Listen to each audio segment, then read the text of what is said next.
ৰাজ্য চৰকাৰে আইন বিশেষজ্ঞৰ জৰিয়তে ভালকৈ পৰীক্ষা কৰিব অসম চুক্তিৰ 6 নম্বৰ দফাৰ প্ৰতিবেদন পৰীক্ষা নিৰীক্ষাৰ অন্ততহে কেন্দ্ৰৰ হাতত অৰ্পণ কৰা হ'ব প্ৰতিবেদন দিল্লীত অসম চুক্তিৰ 6 নম্বৰ দফাক লৈ কেন্দ্ৰীয় গৃহমন্ত্ৰী অমিত শাহৰ সৈতে হোৱা মুখ্যমন্ত্ৰী বৈঠকৰ পাছত এই মন্তব্য মন্ত্ৰী ডক্টৰ হিমন্ত বিশ্ব শৰ্মাৰ তেওঁ কয় যে গৃহমন্ত্ৰীৰ নিৰ্দেশত এই কাম কৰা হ'ব যাতে কেন্দ্ৰই প্ৰতিবেদনৰ পৰামৰ্শৰ সংশোধনী বিচাৰি ৰাজ্যলৈ ঘূৰাই পঠিয়াব লগা নহয় শৰ্মাই লগতে পৰামৰ্শসমূহৰ সংশোধনীৰ পোষকতা কৰে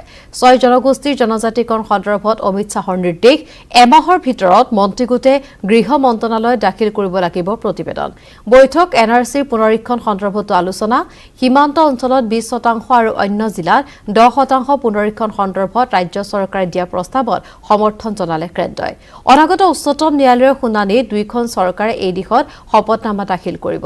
বৈঠকত বিটিআৰ চুক্তি সন্দৰ্ভতো আলোচনা এই সন্দৰ্ভত গৃহমন্ত্ৰীয়ে এখন সময় নিৰ্ধাৰিত কৰ্মসূচী এমাহৰ ভিতৰত প্ৰস্তুত কৰিবলৈ নিৰ্দেশ দিছে বুলি জানিবলৈ দিয়ে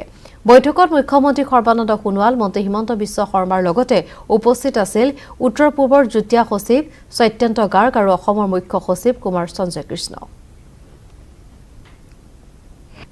অসম চুক্তিৰ 6 নম্বৰ দফাৰ প্ৰতিবেদনৰ ওপৰত আলোচনা হয়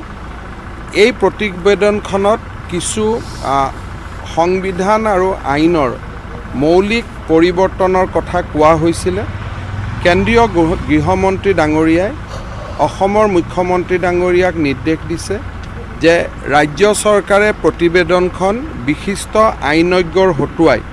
পৰীক্ষা কৰিব লাগে আৰু যদি কোনোবা ৰিকমেণ্ডেশ্যনৰ কিবা পৰিৱৰ্তনৰ প্ৰয়োজন আছে বা সংশোধনৰ প্ৰয়োজন আছে বা প্ৰয়োজন নাই এই গোটেইখিনি দিশ অধ্যয়ন কৰাৰ পিছত কেন্দ্ৰীয় চৰকাৰক এই বিষয়ে অৱগত কৰাবলৈ নিৰ্দেশ দিয়ে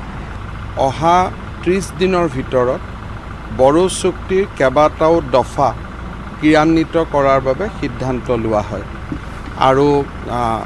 সেই বিষয়ে ভাৰত চৰকাৰৰ ফালৰ পৰা যিখিনি কাম কৰিবলগীয়া আছে আৰু ৰাজ্য চৰকাৰৰ ফালৰ পৰা যিখিনি কাম কৰিবলগীয়া আছে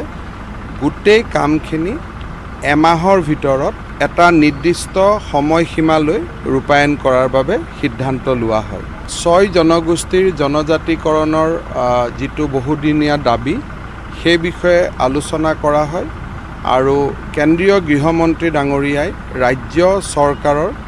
মন্ত্ৰী গোটৰ প্ৰতিবেদন অহা এমাহৰ ভিতৰত সম্পূৰ্ণ কৰি কেন্দ্ৰীয় চৰকাৰলৈকে প্ৰেৰণ কৰিবলৈ তেখেতে নিৰ্দেশ দিছে ৰাষ্ট্ৰীয় নাগৰিক